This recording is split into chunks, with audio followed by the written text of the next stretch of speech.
Johan Stuck, bonjour. Salut. Est-ce que tu peux te présenter? Écoute, je m'appelle Johan, je suis lyonnais d'adoption. Je suis originaire au départ d'un petit village à côté d'Avignon et je suis principalement coureur à pied, mais surtout, je rêve d'aventure. En 2010, tu t'es mis à la course, pourquoi?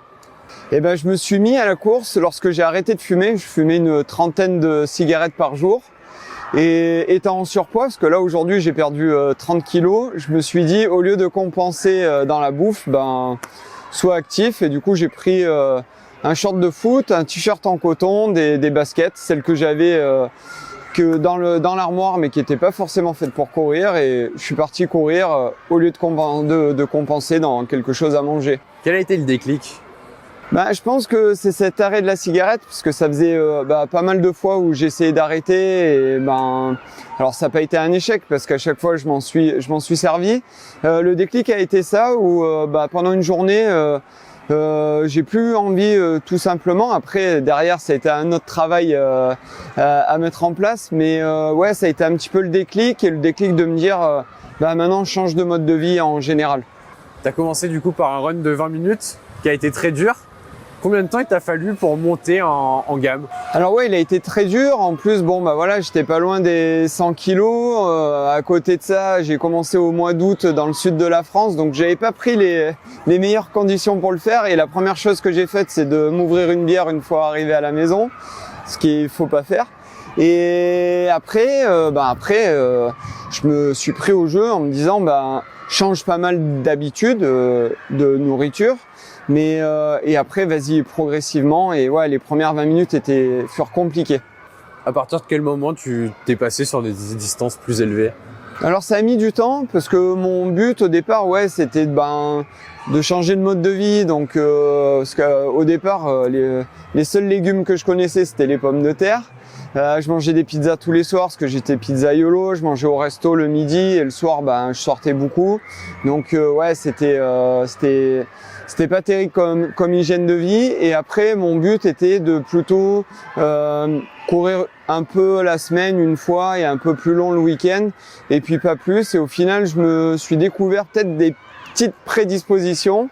Et derrière, en rencontrant des personnes liées au running, je me suis encadré un peu autour d'elles. Enfin, je me suis fait encadrer par elles. Et derrière, on m'a donné des petits tips et j'y suis allé vraiment progressivement.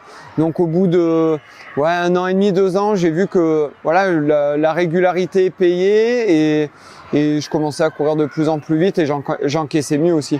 T'as commencé par quoi pour les compétitions?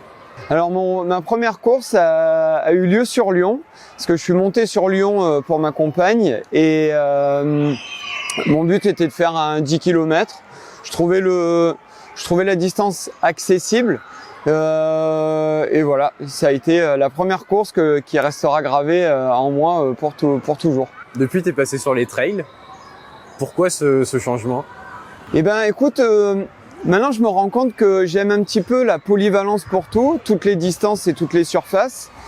J'ai notamment fait les championnats de France de cross cette année. Là je pars sur un marathon. Mais en gros c'est vrai que le trail c'est ce que je préfère au départ.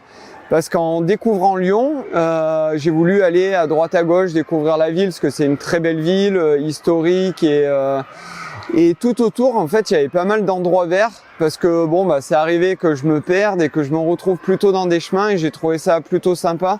Et venant d'un petit village où on gambadait, où on marchait, où on faisait du vélo plutôt dans la garrigue, c'est vrai que le côté nature me plaît beaucoup plus.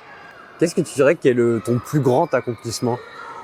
Le marathon des sables, parce que je pense que ça a été sur le point de vue sportif, en faisant premier européen, mais aussi personnel, parce qu'il s'est passé beaucoup de choses dans ma tête, j'ai relativisé sur beaucoup de choses, j'ai appris aussi sur moi-même, j'ai réappris aussi à me satisfaire de peu, et je suis vraiment sorti aussi loin de ma zone de confort. J'ai mis beaucoup de temps à récupérer derrière, mais pour moi, ça a été le plus important. J'ai fait d'autres courses, j'ai gagné l'Eco-Trail de Paris, j'ai fait des très beaux classements sur d'autres courses, mais pour moi, c'est celle qui restera le plus gravée de manière générale. 2025, un nouveau projet, tu sors un livre. Une vie en équilibre, métamorphose d'un coureur ordinaire. Qu'est-ce qu'il raconte ce livre?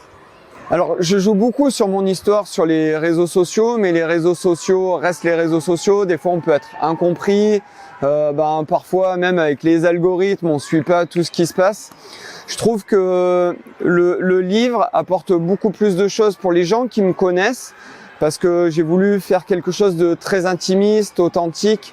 Les gens qui me suivent depuis le début vont se dire ah ouais, en fait, on le connaissait pas autant, il se livre. Voilà, j'ai voulu vraiment que ce soit, on peut dire, poignant et intimiste. Et après, derrière, c'est raconter l'histoire à ceux qui me suivent pas, peut-être soit un élément déclencheur pour des personnes qui osent pas encore se mettre à courir. Je me suis mis à courir sur le tard et j'ai envie de mettre en avant qu'il est jamais trop tard, que rien n'est impossible, qu'il faut arrêter de se mettre des limites ou les autres mettent des limites aussi. Donc voilà, c'est tout ça que j'englobe dans ce livre, où à travers pas mal de courses que j'ai pu vivre, je spoil pas non plus, mais voilà, ça raconte mon histoire et on switch de course en course que j'ai pu vivre.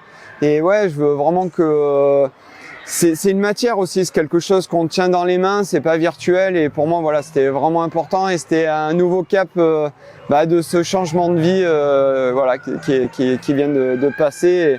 Et je suis vraiment fier de le démarrer là. À qui ça s'adresse?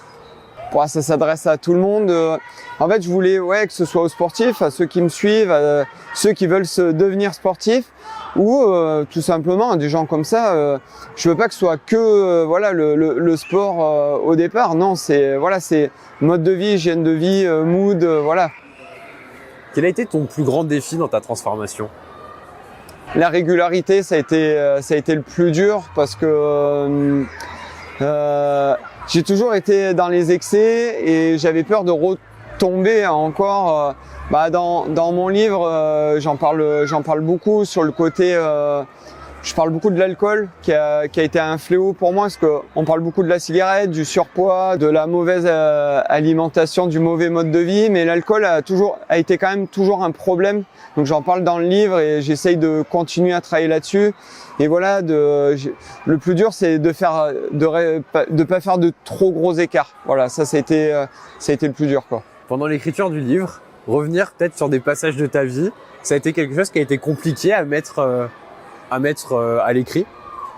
Ouais, ça a été dur de tout remettre dans l'ordre et que ce soit cohérent, que les gens comprennent. Et c'est vrai que je parle beaucoup de ma vie dedans, alors que j'en ai jamais parlé autour.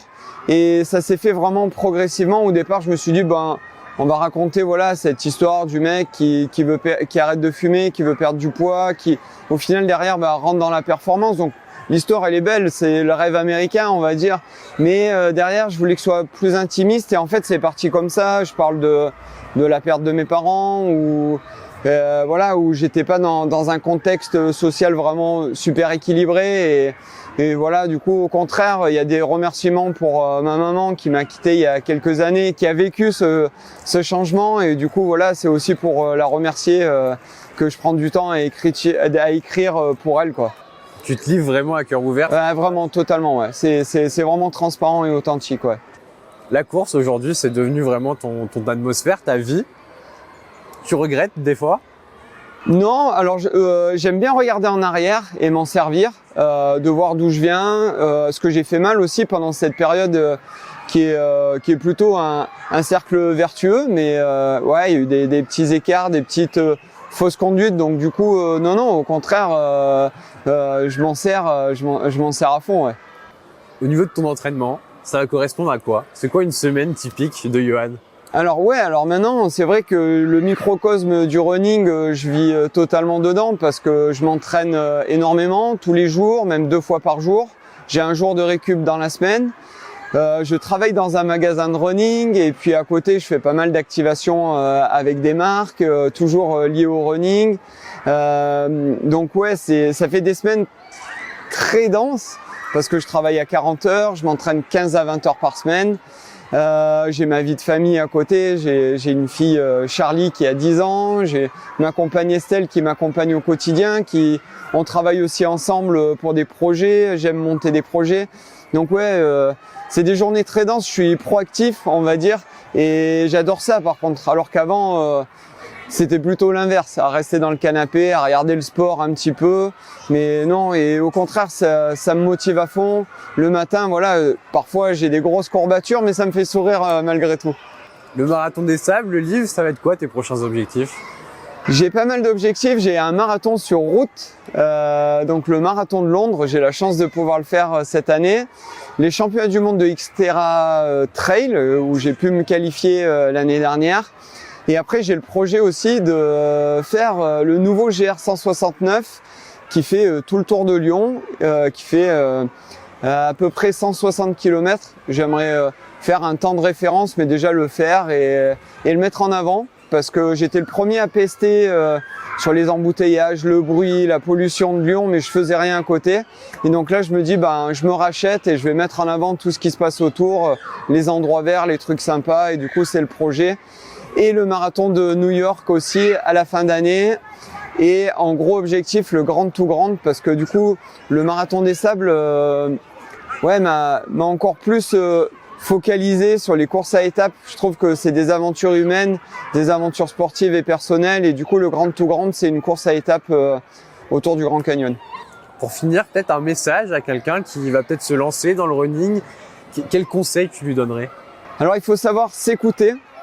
Il faut y aller progressivement, mais par contre, il faut avoir confiance en soi et se dire que peu importe l'âge qu'on a, c'est possible de le faire. Moi, je le démontre. Là, je vieillis, mais j'ai fait mon meilleur temps sur marathon au mois de novembre. J'ai fait un super résultat l'année dernière au marathon des sables.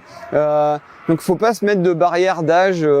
Et même si on est en surpoids ou si on fume, moi, j'y suis arrivé, donc tout le monde peut y arriver. Au final, c'est une histoire qui est pas forcément très atypique parce qu'il y a beaucoup de personnes qui se mettent à faire du sport lorsqu'ils arrêtent de fumer ou pour perdre du poids.